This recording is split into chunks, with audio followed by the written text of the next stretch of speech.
Welcome to WarThunder Naval. I am Commander Tyrael, and this is the Z22 Anton Schmitt, a Type 1936 destroyer, also known as the Z17 class. The 1936 were a group of 6 destroyers built for Nazi Germany's Kriegsmarine during the late 1930s. All 6 were named after German sailors who had been killed in World War I, with Z22 Anton Schmitt named after the light cruiser gun commander who displayed conspicuous gallantry in refusing to leave his post until the last moment, maintaining fire despite being up to his waist as his ship took on water. This class is an improved and enlarged version of the 1934 and 1934A. Even though they were designed before the earlier ships were completed, these early models had severe problems. Most of these faults being resolved with the 1936. Engine reliability and structural integrity was much improved, and they were better seagoing ships, shipping less water through a redesigned bow and allowing their full oil capacity to be used, also reducing the turn radius. As a result of these changes, seakeeping ability was much improved, though still retaining the overcomplicated and troublesome boilers of earlier ships.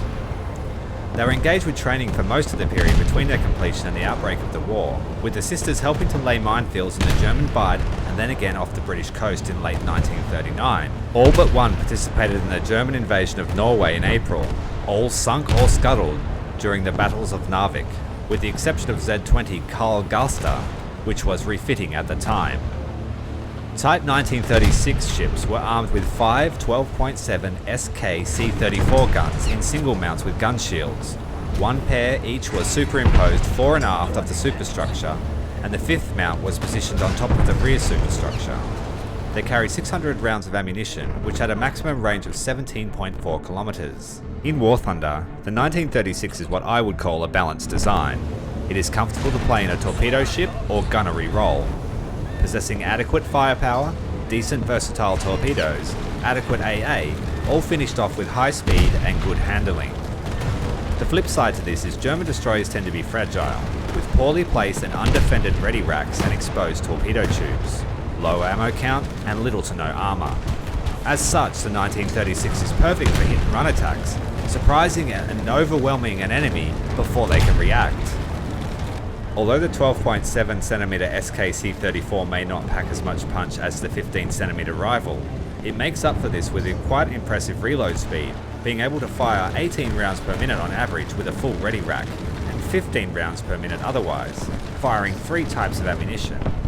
The default high explosive has 2 kilos of TNT equivalent and a muzzle velocity of 830 meters per second, effective against small motorboats as it has a high chance of causing hull break, yet still being less capable than the same caliber shells of other nations.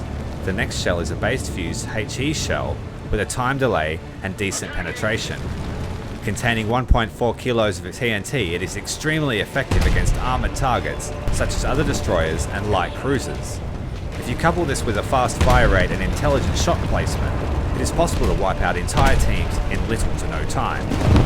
With this in mind, you should always aim to take enemies by surprise and finish fights decisively. So that's exactly what we are going to do. Using the lessons from my last video, Guide to Gunship Diplomacy. High speed of the German destroyer, I've been able to run ahead of the rest of the fleet and run a successful flanking action. Using the high amount of TNT filler inside my piercing shells to wipe out critical components on ships and destroy them before they know what's happening, like this German ship and its volatile ammo racks. By running such an aggressive flanking action, the enemy is forced to make one of 2 choices: turn and face me to minimize the damage they take and exposing their broadsides to my ally, or they can ignore me and die. Rule of thumb is always kill Russian destroyers.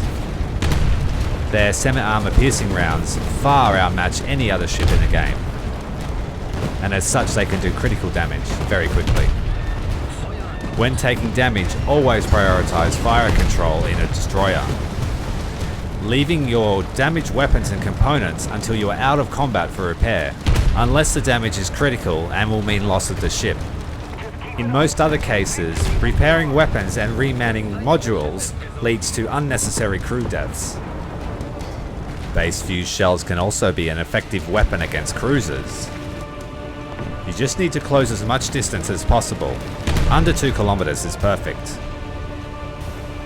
Once you have them sighted in, it's time to dissect our prey. Bonus tip is to always use your gunners as an alarm system. If your gunners start firing and you're not expecting it, look around. You might find a sneaky aircraft trying to drop a bomb on you. With that distraction gone, it gets back to our priority target. Taking out turrets. Aiming for ammo racks. Secondary ammunition storage.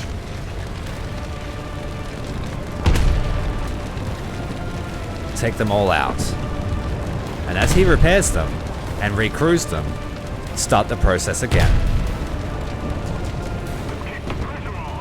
This will gradually whittle him down, using our best efforts to stay out of his gun traverse, in this case heading to his stern.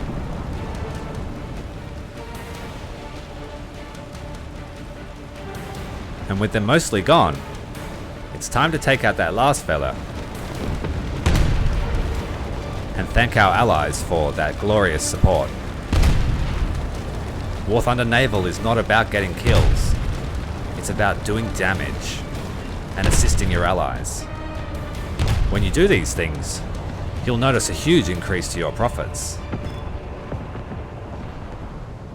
And the booms are glorious.